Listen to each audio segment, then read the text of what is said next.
الصلاة والسلام عليك يا سيدي يا رسول الله وعلى آلك وأصحابك يا سيدي يا حبيب الله. بسم اللہ الرحمن الرحیم. السلام علیکم. میرا نام محمد اشرف ہے اور ضلع شیخپورہ شہر کا میں رہنے والا ہوں. میں میٹرک کرن تو بعد 10 جماعت پاس کرن تو بعد میں داخلہ لیا لاہور گڑی شاہو جامعہ نعیمیہ دے اندر تقریباً 1997 اور 1998 کی گل ہے کہ جدو جامعہ نعیمیہ دے اندر طلباء دا تقریری مقابلہ ہویا. اس تقریری مقابلے دا موضوع سی دولت افضل ہے یا علم افضل ہے. علم کیڑا؟ علم دین، دنیاوی نہیں، علم دین دے متعلق علم دین افضل یا دولت. موضوع سی ادھے طلباء جڑے نے او دولت کے بارے دسنا سی انہوں نے کہ دولت افضل ہے اور ادھیاں نے دسنا سی کہ علم افضل ہے، علم دین. بہرحال اول تو لا کے آخری سال یعنی کہ 8ویں سال تک طلباء نے شرکت کی تھی. اس موضوع دے وچ بیان کرن دی شرکت شامل ہوندی اور ہر سال دا یعنی کہ اول تو لا کے آخری سال تک طلباء شامل سن اس موضوع دے اندر. بہرحال جڑے علم دین والے نے انہوں نے گفتگو کی تھی، طلباء نے اپنے اپنے دلائل دیتے جس بھی انہوں دا علم سی اپنے علم کے مطابق. اور پھر جڑے کہ دولت والے سن انہوں نے دلائل دیتے کہ دولت جڑی او افضل ہے. ادھر علم دین والے نے دلائل دیتے علم دین افضل ہے. الغرض آخرکار ایک جامعہ نعیمیہ دا طالب علم جس دا نام فی الحال جنی جامعہ نعیمیہ دا آخری سال دا طالب علم اس نے بیان کیتا دولت. اس وقت وہ جڑا ہے وکیل ہے جامعہ نعیمیہ تو فارغ ہو گیا ہے. جامعہ نعیمیہ کی تعلیم پڑھ کے مکمل کر کے کورس دورہ حدیث بھی اس نے کیتا، درس نظامی کیتا، دنیاوی تعلیم بھی پڑھی جامعہ نعیمیہ دے جڑی پڑھائی جاتی ہے. دنیاوی تعلیم حاصل کی اس کے بعد اج کل جو ہے نا وکیل ہے، وکالت کرتا پیا ہے طالب علم. شیطانی تعلیم اس نے حاصل کی تھی اور اس نے جڑا موضوع بیان کیتا کیڑا کہ دولت افضل ہے. انہوں جڑا موضوع نے منتخب کیتا سی کہ میں دولت نو جڑا ہے اہمیت دینی ہے، فضیلت بیان کرنی دلائل دے نال. اس نے اپنے دلائل دیتے، بڑے دلائل دیتے. آخرکار وہ کہنے لگا دیکھو نا میری آخری گل وہ جڑے دلائل دیتا سی نا دولت کے بارے سے طلباء بڑے خوش ہوندے سن سن کے خوش ہو رہے ہیں، ہنس رہے ہیں کہ واہ جی واہ دولت کی اہمیت زیادہ، دولت کی اہمیت زیادہ. بڑا جناب اپنا بڑا جڑے مقابلے شرکت سن شریک ہو سن جڑے طالب علم ایک شہر تے انہوں نے تے افسوس کرنا سی اسی ہار رہے ہیں تے سامنے والے طالب علم جڑے سامعین سن خوش ہو رہے سن. حضرات محترم سامعین پھر اس طالب علم نے آخری گل کی جڑا آخری سال دا سی. اس نے کہا کہ دیکھو دولت جڑی ہے وہ علم دین نال افضل ہے. کیسے لحاظ نال دلائل دیتے بڑے کہنے لگا کہ دیکھو نا تسی مینار پاکستان دا اپنا لاہور دا حساب لا لو جڑا مینار پاکستان ہے یہ اتنے چڑھنا ہوئے تو تسی کہو گے کہ میں حدیث سنانا جی مینوں اتنے چڑھن دے، میں تینوں ایک حدیث سنانا یا قرآن کی ایک آیت سن لے یا حدیث سن لے تے مینوں اتنے جان دے. قرآن حدیث سناؤ گے تو اتنے جان دے گا کوئی سامعین کہنے لگے نہیں تے کہنے لگے جدوں تسی 10 روپے دو گے دولت دو گے 10 روپے دو گے تے تھانوں تاں ہی اتنے چڑھن دے گا نا. طالب کہے ہاں تو نال ہی نعرہ بج گیا، نعرہ تکبیر، نعرہ رسالت تے دولت نال ہی نعرہ بج گیا کہ دولت کی اہمیت زیادہ ہے، علم دین کی اہمیت نہیں. کہ تسی دولت لو گے تے اتوں اپنا گڑی شاؤ تو تسی اسٹیشن جاؤ گے، اسٹیشن تو اپنے گھر جاؤ گے دولت نال، نہ کہ قرآن حدیث نال. نہ قرآن دی آیت سناؤ یا حدیث سناؤ نہ تسی گھر پہنچ سکتے ہو، نہ تسی مینار پاکستان کی چوٹی تے چڑھ سکتے ہو جتے چڑھ کے انجی بھوے تمبی پاڑ پاڑ. استغفر اللہ معاذ اللہ استغفر اللہ.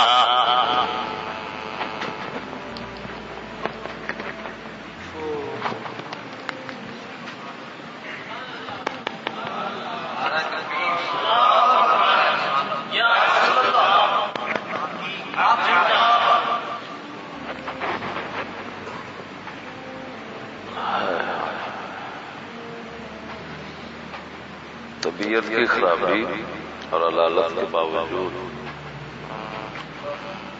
ناچیز کو مجبوری کے ساتھ اس انتہائی بھیانک خطرناک کفر اور ارتداد پر اظہار خیال کا جوش ہوا تاکہ دینی حکم واضح کروں اس پر کیا ہوتا ہے اور اس لعنتی کی جاہلانہ کافرانہ بکواس کا رد کر دوں کچھ دلائل کے ساتھ تاکہ طلباء کے ذہن میں آ جائیں اور پھر طلباء جب نیچریوں کے جو مدرسے ہیں جامعہ نعیمیہ کی طرح ان کے اساتذہ اور طلباء میں سے کسی کے ساتھ اگر کلام کرنے کا موقع پائیں تو بصیرت کے ساتھ رد کر سکتے ہیں۔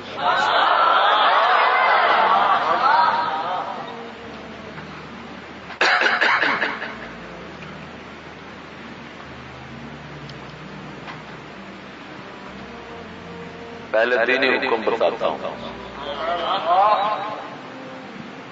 دینی حکم شریعت مطہرہ کا بالاجماع قطعی یقینی حکم یہ ہے کہ نعرہ لگانے والے اور وہ تقریر کرنے والے خوش راضی ہونے والے اس بات پر وہ سارے اسلام سے خارج ہو گئے،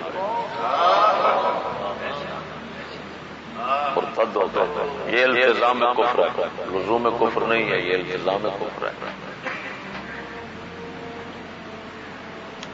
چند وجوہ کے ساتھ ایک وجہ یہ ہے، اس تقریر کی ایک وجہ یہ ہے کہ دولت کو صراحتاً التزاماً قرآن و حدیث کا نام لے کر علم شریعت کا نام لے کر افضل بتایا گیا اور قرآن و حدیث سے شریعت سے پوری کائنات میں سے ہے سوائے سید عالم صلی اللہ علیہ وسلم کے کہ اس کے اندر اختلاف ہو گیا، باقی کسی چیز کو افضل کہنے والا کافر ہے۔ اور اس میں بھی اتفاق ہوئے کہ سید الانبیاء صلی اللہ علیہ وسلم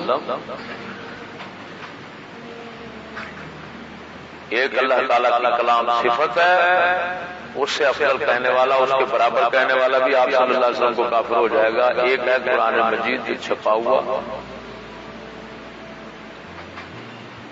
یعنی یہ صرف نقش لکھے ہوئے اور کاغذ مبارک یہ تو خدا کی مخلوق ہے، اس نے بنائے ہیں، سیاہی اس کی بنی ہوئی ہے، بندہ بنا ہوا ہے، لکھنے والا بنا ہوا ہے، جو نقش نالے اس نے بنا اس کی مخلوق ہے، جو کاغذ ہے اس کی مخلوق ہے، گتا اس کی مخلوق ہے۔ مخلوق جو ہے وہ مخلوق ساری سے آپ صلی اللہ علیہ وسلم افضل ہیں، لیکن اللہ تعالیٰ کی جو صفت کلام ہے اس صفت کلام کے برابر بھی کوئی سمجھنے والا کافر ہو جائے گا آپ صلی اللہ علیہ وسلم۔ اور پھر دولت جیسے ایک اہل عقل کی نظر میں دولت جیسی بیکار چیز جو ہے ہاں جی اس کو برابر کہنا پھر افضل کہنا، افضل کہنے والا مسلمان ہو یہ ناممکن ہے۔ دوسری بات یہ ہے کہ اس سے صاف یہ مفہوم آئے گا کہ جتنا اہل دولت ہے، کیونکہ جب دولت افضل ہو جائے گی جن کے پاس ہوگی وہ بھی افضل ہو جائے گا، لہذا قارون جیسے کافر موسیٰ علیہ السلام اور سید الانبیاء سے افضل ہو گئے ان لینوں کے نزدیک، کیونکہ ان کے پاس دولت نہیں تھی، ان کے پاس دولت تھی، ان کے پاس علم تھا، ان کے پاس دولت تھی، تو کون افضل بن گیا پھر؟ تو کافروں کو نبیوں کے برابر سمجھنے والا کیا عام مومنوں کے برابر سمجھنے والا کافر ہے؟ نبیوں سے افضل کہنا تو دور کی بات۔ پھر ایک طرف 1000 کا نوٹ پڑا ہوا ہے، ایک طرف اللہ کا قرآن ہے جو کہتا ہے دولت افضل ہے، قرآن سے اس نے کس کو افضل کہا؟ 1000 کے نوٹ میں وہ کافر ہو گیا بدتری۔ بہرحال ان کے وجوہ کثیرہ ہیں، ان کے کافر کہتے ہیں۔ رہا مسئلہ دلائل کہ افضل کون ہے، پہلے تو یہ جو جنہوں نے یہ مضمون دیا تھا، یہ عنوان دیا تھا ان کو، یہ موضوع دیا تھا کہ اس موضوع پر تم نے بحث کرنی ہے، وہ کافر ہو جائے گا۔ یہ ایسے ہے جیسے کسی کو موضوع دینا، یار اور لڑکے ہو تیاری کر کے آؤ، یار ابو جہل افضل ہے یا نبی پاک افضل ہے، یہ موضوع دینے والا کافر ہو جائے گا۔ اس کا مطلب ہے جب یہ موضوع دے رہے ہو تو اس کا لازمی مطلب یہ ہے کہ اس میں بھی فضیلت ہے اور وہ حضور سید عالم صلی اللہ علیہ وسلم کے مقابلے اور برابر میں آنے کا ہے، لیکن اب ہمیں تلاش کرنا ہے کون افضل ہے۔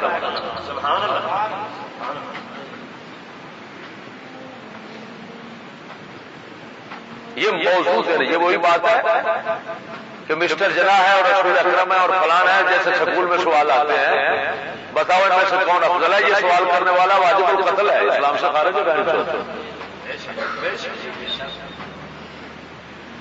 آگے جواب ڈھونڈنے کرنے یہ تو بات کی بات ہے۔ پھر جس نے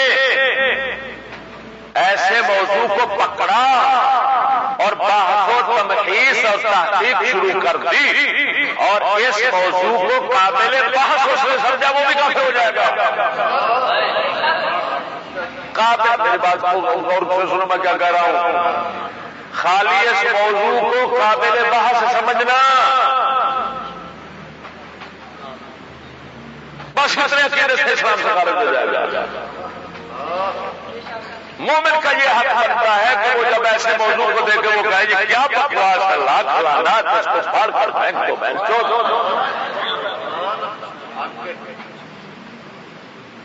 اگر ایک آدمی موضوع دیتا ہے کہتا ہے بتاؤ صدیق اکبر افضل ہے یا رسول اکرم، دینے والا کافر ہے، لینے والا کافر ہے۔ اس موضوع کو قابل بحث سمجھا جا سکتا ہے کہ ابو بکر افضل ہے یا عمر بن خطاب افضل ہے۔ قرآن مجید پیش کروں، احادیث مبارکہ پیش کروں، عقلی دلائل پیش کروں، دنیا کے حکامات چاہے وہ غیر مسلم بھی ہو کر گزرے اور کوئی جزوی حکمت ان کے پاس تھی، جس طرح کے یونانی تھے ان کے پاس جزوی حکمت تھی، جزوی عقل حکمت جو ہے وہ کافر کے پاس، بعض کافروں کے پاس ہو سکتی ہے، کیونکہ یہ کمال نہیں ہوتا، کمال کلی حکمت کا ہوتا ہے اور وہ صرف انبیاء اور اولیاء کے پاس ہوتا ہے۔ اس وجہ سے کہ جزوی عقل حکمت جو ہے یہ تو جانوروں میں بھی اللہ تعالیٰ نے رکھی ہوئی ہے۔ یہ دیکھو یہ بھونڈ ہے، بھونڈ ہے، یہ بھیڑ، یہ اپنا بھیڑ جو ہے چھکا بناتے ہیں، کتنا حکمت کے ساتھ بناتے ہیں۔ شہد کی مکھی اس کے اندر کتنی دانائی اللہ تعالیٰ نے رکھی ہوئی ہے۔ یہ چیونٹی ہے، اس کے اندر کتنا دانائی اور حکمت اللہ تعالیٰ نے رکھی ہوئی ہے۔ ارے بات دیکھو یہ حدود ہے، میں کون سے یہ شہد کی مکھی ہے، اس کی حکمتوں کو بیان کرو، پورا موضوع ہے۔ یہ چیونٹی جو ہے اس کی حکمت دیکھو، ایک عام موٹی سی بات ہے، یہ ایک مدت یعنی سال میں کچھ مہینے یہ اپنا دانا اناج جو ہے وہ اور خوراک جو ہے وہ جمع کرتے ہیں اور کچھ عرصہ کھاتے ہیں، جمع کرتے ہیں اپنے بلوں میں اور سوراخوں میں، یہ محفوظ کرتے ہیں۔ لیکن دیکھو اس کی دانائی کی بات کتابوں میں لکھی ہوئی ہے، تفسیر روح المعانی شریف وغیرہ وغیرہ کتابوں کے اندر، کہ یہ چیونٹی جو ہے نا، یہ دانا جب لے جاتے ہیں، گندم کا دانا جب یہ لے جاتے ہیں اپنے سوراخ کے اندر تو درمیان سے کاٹ کے رکھتے ہیں، کیونکہ انہوں نے 6 مہینے کھانا ہوتا ہے نا، 6 مہینے کا خرچ محفوظ کرتے ہیں۔ سردیوں میں یہ چھپ جاتے ہیں، اپنے گرمیوں میں خوراک اکٹھی کرتے ہیں اور سردیوں میں کھاتے ہیں۔ ایسا ہے نا، یہ ہمارا آل اللہ خان جس علاقے کے بیٹھے ہوئے ہیں نا، ادھر بھی اسی طرح ہے، وہ سردیوں میں آرام سے بیٹھتے ہیں، کھاتے ہیں اور گرمیوں میں جمع کرتے ہیں۔ سمجھ نہیں آ رہا؟ اب ادھر کرنے وہ کر رہے ہیں اور ادھر وہ چیونٹیاں کر رہی ہیں، وہ اپنا جمع کرتی ہیں، پھر وہ دانا اندر درمیان سے دانے کو کاٹ دیتے ہیں۔ کیوں کاٹ دیتے ہیں؟ کہ کہیں پڑا اگ نہ جائے، بھائی وہ بچوں کاٹ کیوں دے دیا نے، اگ نہ پڑا۔ دو زبانی کتاب جو ہے نا وہ اچھا رہتا ہے، جب دونوں کو یاد ہوتا ہے۔ کیوں کاٹ لیا نے کہ اگ نہ پڑے، کیونکہ دانے کنک دے گنڈے وغیرہ پہ اگ پہ تو وہ آدھی نے بھی اگ پیا کہ ساڈے کھاتے جو کوئی نہیں رہ گا، بھائی اگر اگ جائے گا تو پھر تو ہمارے کھانے کے قابل نہیں رہے گا، لہٰذا درمیان سے کاٹ لیتی ہیں۔ بتاؤ یہ جو بھی حکمت ان میں ہے یا نہیں ہے؟ لیکن اگر کوئی کہے کہ واہ بھائی واہ یہ چونٹی اور بھونڈ جو ہے یہ تو انسانوں سے افضل، ادھر اللہ پاگل کہڑا ہونا وہ جی ڈھونڈ اپنا چھچا اتنا حسین پہ تیار کر لیتے ہیں۔ جومیٹری والے بھی ایسا نہیں کر سکتے، جانتے ہو نا جومیٹری والے، وہ جنہوں نے پرکاروں کے ساتھ بڑا ہر شے کو پورے اندازے کے ساتھ ہیں جی جناب اندازے پورے کے ساتھ جناب بناتے ہیں، تیار کرتے ہیں کھانے وغیرہ جو مرضی تیار کر لے، یہ شہد کی مکھی کے ساتھ کا چھچا نہیں تیار کر سکتے، بھیڑوں کے چھچے کے ساتھ کا چھچا تیار نہیں کر سکتے۔ کر سکتے ہیں؟ ایک ہوتی ہے فضیلت جزوی، ایک ہوتی ہے کلی۔ کلی فضیلت جو ہے وہ اور ہے، جزوی فضیلت اور ہے۔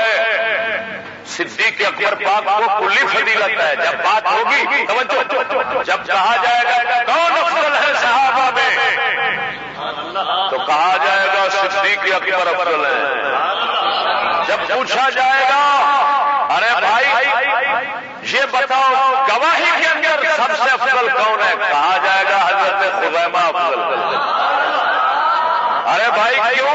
کہ حضرت خزیمہ ایک کی گواہی دو برابر ہے اور حضرت صدیق کی ایک کی گواہی ایک برابر ہے۔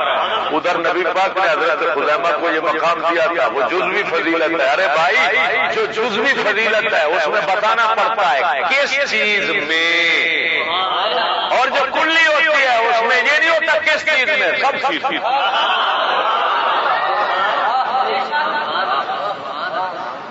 مثال دیتا ہوں سمجھانے کے لیے، جب کہا جائے گا لاہور میں جتنے سو رہے ہیں ان میں افضل کون ہے، سب کہیں گے داتا علی علی۔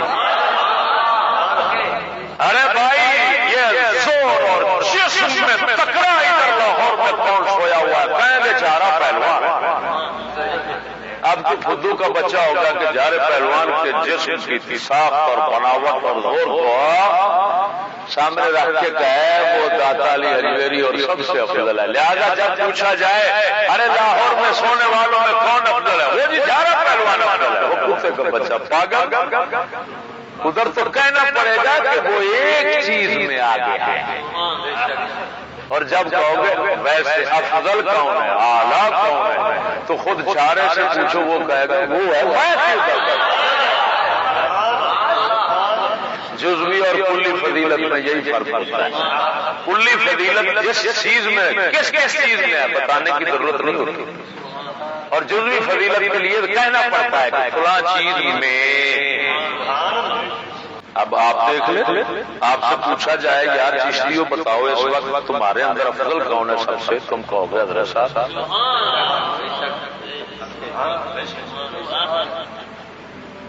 اگر تم سے یہ پوچھا جائے کہ یار تمہارے اندر لکھنا لکھنے میں کون افضل ہے، تم کسی طالب علم کا نام لوگے جو لکھنے میں سب سے آگے، حضرت صاحب کی صفائی اتنا لکھنے میں نہیں ہے جتنا اس کی ہے،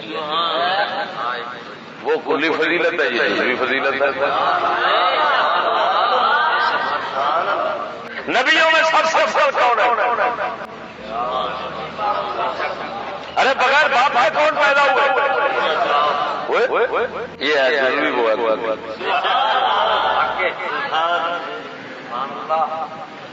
جزوی فضیلت کلی فضیلت کے منافی نہیں ہوتی۔ اگر کسی میں جزوی پائی جاتی ہے تو کلی فضیلت والے کے مقابلے میں نہیں آ سکے گا۔ جب ہم کہیں گے پوچھیں گے مطلق پوچھیں گے، جب پوچھیں گے افضل کون ہے کہنا پڑے گا جو افضل ہے۔ اب ادھر وہ ان کا جو مقابلہ ہو رہا تھا جہیمیہ کے اندر وہ ہو رہا تھا کلی فضیلت کا، کیونکہ انہوں لانتیوں نے یہ نہیں رکھا تھا کہ کس چیز میں افضل ہے، دولت یا علم۔ انہوں نے کہا نہیں یہ بتاؤ علم افضل ہے یا دولت، معلوم ہوا وہ کلی فضیلت کے متعلق موضوع دیا گیا۔ اب سمجھ آ گئی۔ اور کتی کا بچہ وہ پاگل کا بچہ جس نے بیان کیا، اور جو پاگل کے بچے حرامزادے جو دینے والے تھے اور سننے والے ان بغیرتوں نے دلیل پیش کی مینار پاکستان پر چڑھنے کی، دعویٰ کلی ہے، دلیل جزو ثابت کیسے ہوگا؟ وہ فدو کے بچے سارے باندر بیٹھے ہوئے وہاں پر، پھر کہتے ہیں یہ گالی نکالتا ہے چودو تم سید الانبیاء صلی اللہ علیہ وسلم اور قرآن سے قارون اور حامان اور شداد اور چکلے کے کنجر کو افضل کہہ رہے ہو، جب تم نے دولت کو افضل کہا، تم ان کنجروں کو رسولوں سے افضل کہہ سکتے ہو، ہم تمہارے اوپر لعنت ڈال کر تمہیں گالی نہیں دے سکتے، یہ کہا گالیاں نہ دے تو کیا دے، تم درود دیں گے؟ اب ایک بات قرآن کی طرف رکھتا ہوں، قرآن مجید کی، قل هل يستوي الذين يعلمون والذين لا يعلمون، فرما دیجئے کیا علم والے اور بے علم برابر ہیں؟ اور بے علم والے دولت رکھنے میں جو کچھ رکھتے ہو سب آ گیا، اور جب اللہ تعالیٰ فرما رہا ہے کہ بے علم اور علم والے برابر نہیں، جب علم والے اور بے علم برابر نہیں ہے تو بے علم چاہے دولت والے ہوں چاہے جو بھی حسن والے ہوں جمال والے ہوں جو بھی ہوں، حضرت سیدنا عبداللہ ابن مسعود رضی اللہ تعالیٰ عنہ یہ بالکل اتنا قد شریف تھا، بیٹھے ہوئے آدمی کے برابر آپ کھڑے ہوتے ہوئے لگتے تھے، عبداللہ ابن مسعود رضی اللہ تعالیٰ عنہ جن سے ہماری فقہ حنفی جو ہے اس کا اکثر حصہ حاصل ہوا وہ عبداللہ ابن مسعود رضی اللہ تعالیٰ عنہ، قد شریف اتنا ہے، بڑے بڑے قد والے رہ گئے، علم ان کے پاس ہے، صحابیت کی دولت ان کے پاس ہے، لے گئے شان فضیلت لے گئے، اللہ تعالیٰ فرما رہا ہے بے علم اور علم والے برابر نہیں ہے، اور وہ کتے کہہ رہے ہیں کہ بے علم افضل ہے، منکر ہو گیا قرآن کے، اور سنو حدیث مبارک قرآن کے بعد حدیث مبارک، حدیث پاک میں آ گیا نبی اکرم صلی اللہ علیہ وسلم نے فرمایا ان العلماء ورثۃ الانبیاء وان الانبیاء لم يورثوا دینارا ولا درہما انما ورثوا العلم فمن اخذه اخذ بحظ وافر ان العلماء ورثۃ الانبیاء وان الانبیاء لم يورثوا دینارا ولا درہما، فرمایا نبی درہم اور پوچھ یہ بتاؤ انبیاء علیہ السلام کی وراثت مال ہوتی بھی ہے، مال ہوتا بھی ہے، وراثت ان کی وراثت مال ہوتا ہے، نبیوں کا جو ترکہ ہوتا ہے وہ تو سب کا ہوتا ہے، نبیوں کی وراثت کیا ہوتی ہے؟ صرف علم، کون سا؟ شریعت، علم شریعت، علم شریعت و معرفت طریقت، یہ علم ان کی وراثت ہوتا ہے، جب نبیوں کی وراثت ہی علم ہے تو کتی کا بچہ دولت ان کی وراثت ہے، دولت قارون اور حامان شداد کی وراثت ہے، کافروں کی وراثت بھی ہے، بلکہ اور مومنوں کی بھی ہوتی ہے، لیکن نبیوں کی وراثت فرمایا صرف علم، سمجھ نہیں آئی؟ تو حرامزادے جب تم نے کہا کہ دولت تو تم نے کافروں کی وراثت کو نبیوں کی وراثت پر فضیلت نہیں، سمجھ نہیں آیا؟ پھر اگلی بات عقلی دلائل کی طرف آتا ہوں، ان سے پوچھو یہ بتاؤ علم انسان کو دولت دی ہے یا دولت نے علم دیا؟ چلو شریعت علم کو ایک طرف رکھو، ان کے علم کی بات کروں جو سائنسدانوں کے پاس ہوتا ہے، ان سے پوچھو رامزادے یہ بتاؤ سائنسدانوں کو پہلے علم آتا ہے تو پھر دولت آتی ہے، یہ پہلے دولت آتی ہے اور پھر ان کے پاس وہ علم آتا ہے جس سے دولت آتی ہے؟ پہلے علم ہوتا ہے، پھر وہ سونا چاندی اور یہ جو گاڑیاں جو سامان دنیا کا ہے یہ انہوں نے علم سے بنایا، تو کشتی کا بچہ معلوم ہو دولت کا مبدا تو وہی ہے، یہ اس دنیا میں ان کا جو شیطانی علم ہے اس کی بات کر لیتے ہیں، شریعت تو شریعت سمجھ نہیں آئی بات؟ رہا مسئلہ اس نے مینار پاکستان کی جو بات کی، باقی جامعہ جہمیہ کے علماء جو ہیں ان کی غایت اور منتہا مینار پاکستان کی چوٹی پر بیٹھ کر اور اپنی تشریف شریف کو اس کے اوپر رکھنا ہے. اس وجہ سے ان کے نزدیک یہی ایک آخری کام رہ گیا تھا جو مثال میں پیش کر کے انہوں نے فضیلت ثابت کر کے اور نعرہ ثابت کہ مینار پاکستان پر چڑھنا پڑے تو حدیث سے چڑھے گا، قرآن سے چڑھے گا. ایسے بہن چود نے میں کفر کا فتویٰ نہیں دے سکتا تھا اگر یہ آ کر ظاہر نہ کرتے. جب انہوں نے قرآن و حدیث پڑھنے کا کہا کرایہ وغیرہ صاحب اس کا مطلب ہے ان کے اندر کی بات ظاہر ہو گئی اور فتویٰ ٹھک گیا. اب بہن چود اس الزام میں کفر کر گیا. بس بات اب سمجھ آئی. لیکن اب سنو اس بغیرت سے پوچھو، بغیرت یہ بتا اگر سکولی ٹکڑا مینار پاکستان پر نہ کھڑا ہو، کوئی حضور کا ایسا عاشق اور غلام کھڑا ہو جو رسول اللہ کے فرمان کی قدر جانتا ہے، اس کو کہا جائے کہ جو اوپر جانا چاہتا ہوں میرے پاس پیسے نہیں ہیں، حدیث سناتا ہوں، وہ کہے گا تو سارا آنکھوں پہ آ مینار پاکستان پر کیوں جاتا ہے؟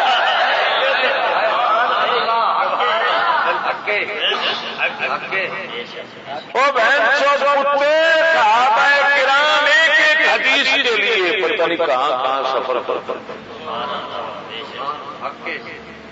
اچھا خیر بات یہ ہے حرام زادے اس کی عزت زیادہ ہے لیکن آگے پہچاننے والا نہیں ہے. اچھا بتاؤ ہیرے کی قدر زیادہ ہے یا پیسے کی؟ ہیرے کی قدر زیادہ ہے یا 1000 روپے کی؟ ہیرے. اب ہیرے کی قیمت ہیرے کی قدر زیادہ ہے، ادھر 1000 ہے ادھر ہیرا ہے. اگر ایک شخص ہیرے کو جانتا ہی نہیں ہے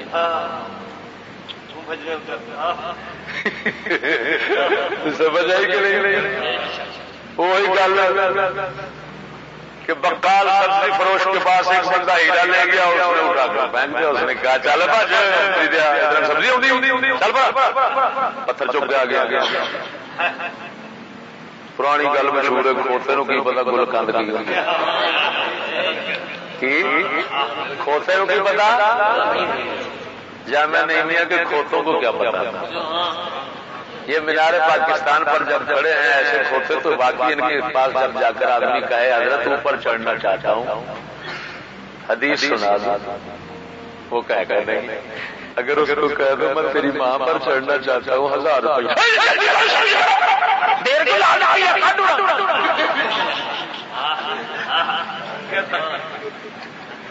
سمجھ آئی کہ نہیں آئی؟ وہ کھوتے تھے آپ اترا تھی ہے کھوتی جن وہ حرام دیو پتہ نہیں کنا کنا حرام دیو سمجھ لے بڑے حرام سن جڑے میں بڑے جنہیں نیاں پائیاں نے وہ حرام سن تے جلال گل کتوں جنہیں تھوڑی نیاں پائیاں جنہیں تھوڑے پہلے پتھر رکھے نہیں وہ حرام سن. انہیں مدرسے نو چک چک بنایا ہے وہ حرام. ایڈی بکواس ایڈا کفر ایڈی لعنت ایڈا سطحی ذہن ایڈا پست دماغ سمجھ نہیں آئی.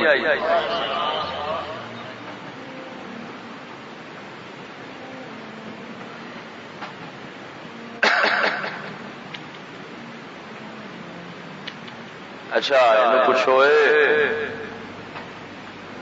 صدقے جاواں امام مالک رحمہ اللہ کا فرمان بھی ہے، مولا علی سرکار کا فرمان، مولا علی کا فرمان بھی ہے، امام مالک کا بھی ہے، بلکہ یونان کے حکیم فلسفی جو ہوئے ہیں نا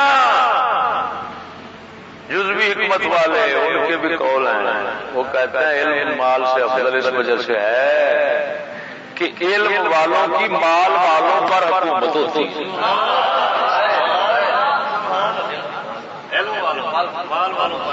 مال والے علم کے محتاج ہوتے ہیں، علم والوں کے محتاج ہوتے ہیں. کہتے ہو تو مہربانی یار بہت ہی خوبیا کڈیا جائے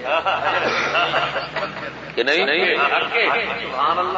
اسی وجہ ادھر ویکھو علم والا جب مال کی لالچ پی جائے آدھے علم لانتا پاؤں تینوں ہزار نہیں آتی میں تیرے کول ہوں تو ہل کدھر ویکھن دیا مال تو تیرے کول لونڈی بن کے آئے گا اپنا دلیل ہو تو بے پرواہ کے بعد تینوں کدی لوڑ ہے جب علم والا مال کے کمائی پی جائے علم لانتا پاؤں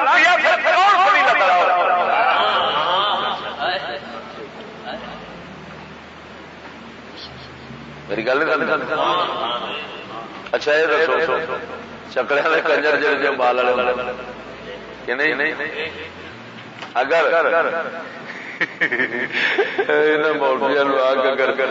مال والا افضل ہوتا ہے علم والا نہیں کنجرا جامع نہیں میاں بند کرتے چکرا ہی کھولا تاکہ سارے فضیلت والے بن جاؤ کیوں جی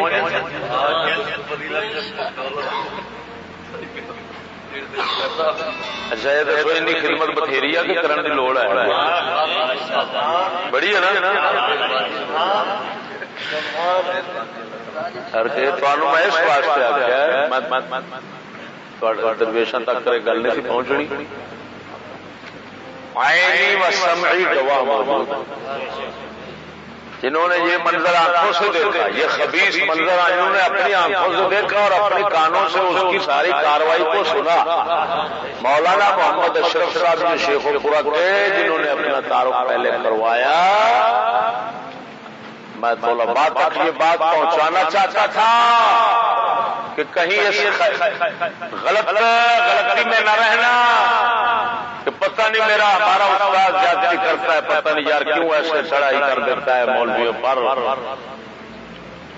اب اس حدیث پاک کو بھی سامنے رکھو کہ علماء ہم شر من تحت عظیم السماء ارے قسم خدا کی اٹھا کر کہتا ہوں دکاندار سے پوچھ جو ہما وقت دولت سمیٹنے میں لگا ہوا ہے چکر کے کنجر سے پوچھ جو عزت فروشی کا دھندا کر رہا ہے محض پیسے کے لیے وہ بھی کہے گا علم ہے مولوی صاحب لیکن ملا بہن تو کیا کہہ رہا ہے آپ میرے آقا نامدار صلی اللہ علیہ وسلم کی وہ حدیث مبارک جو مشکات شریف کے اندر موجود ہے مولا علی راوی ہے جس کے کہ آپ نے فرمایا علماء شر من تحت عظیم السماء آپ کو کئی مرتبہ سنا چکا ہوں کہ فرمایا وقت بتایا وقت کے لوگ بتائے ان کے اعمال بتائے بتانے کے بعد فرمایا ان لوگوں کے علماء آسمان کے نیچے بسنے والے تمام لوگوں سے بدتر ہوں گے چکلے کے کنجروں سے بدتر ہوں گے یہود سے بدتر ہوں گے نصارہ سے بدتر ہوں گے کھتریوں سے بدتر ہوں گے بغیرتوں سے بدتر ہوں گے چوروں سے بدتر ہوں گے ڈکیتوں سے بدتر ہوں گے جھوٹوں سے بدتر ہوں گے رشوت خوروں سے بدتر ہوں گے سب سے بدتر ہوں گے نبی پاک کا فرمانے علی جان ہے جو نہیں مانے گا بے ایمان ہو گیا اور دلیل ان دلائل میں سے جو میں اس فرمان عالی شان کی تصدیق اور تائید میں پیش کرتا ہوں ان میں سے ایک دلیل یہ بن گئی جو ابھی آپ نے یہ ساری سرگزشت جس کی سنی جامعہ جہمیہ کی وہ مسئلہ یہ دلیل ہے کہ باقی طبقے کے بچے ملا جو ہیں یہ بدتر کے ہیں آسمان کے نیچے بسنے والے تمام لوگوں سے کہ جو بات چکلے کا کنجر کے منہ سے نہیں نکلتی وہ مولوی بڑے فخر سے کرتا ہے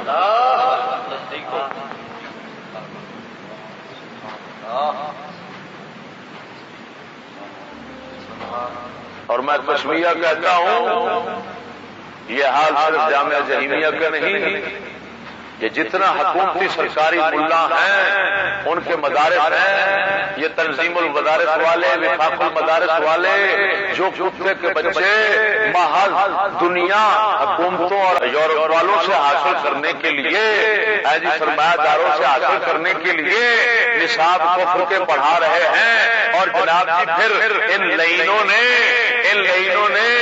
جی وہ اپنے مدرسے کے نصاب کو ان کے بی ایم اے کے برابر کر رکھا ہے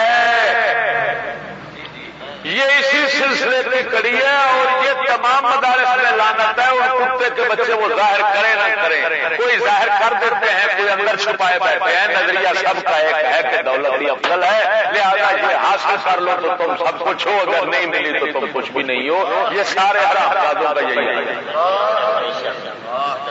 سمجھ آ گئی؟ تمہارا بیڑا گرک کیوں نہ ہو جب تم ان کے پاس پڑھو گے، تمہارا کیا رہے گا؟ علم آئے گا تمہارے پاس. جیسے میرے پاس کچھ خبیث پڑھتے تھے تو ادھر ادھر مدارس میں چلے گئے. وہ خبیث جہاں ایمان نہ ہو وہاں پر علم کیا آئے گا؟ بے ایمان ہے اس علم پر جس علم نے یہ سوچ پیدا کر دی کہ دولت افضل ہے، علم کوئی شے نہیں ہے، دولت ہی سب کچھ ہے، اس کے حاصل کرنے کے لیے چکلا کھول لو تو اچھا ہے. لا سمجھ نہیں آیا. اللہ تعالیٰ کے فضل سے حضور تو جوڑے سلسلہ ناچیز کے پاس پڑھنے کے بعد گھر میں بندہ بیٹھ جائے، نہیں پڑھتا تو گھر میں بیٹھ جائے کسی مدرسے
رسول اللہ صلی اللہ علیہ وسلم.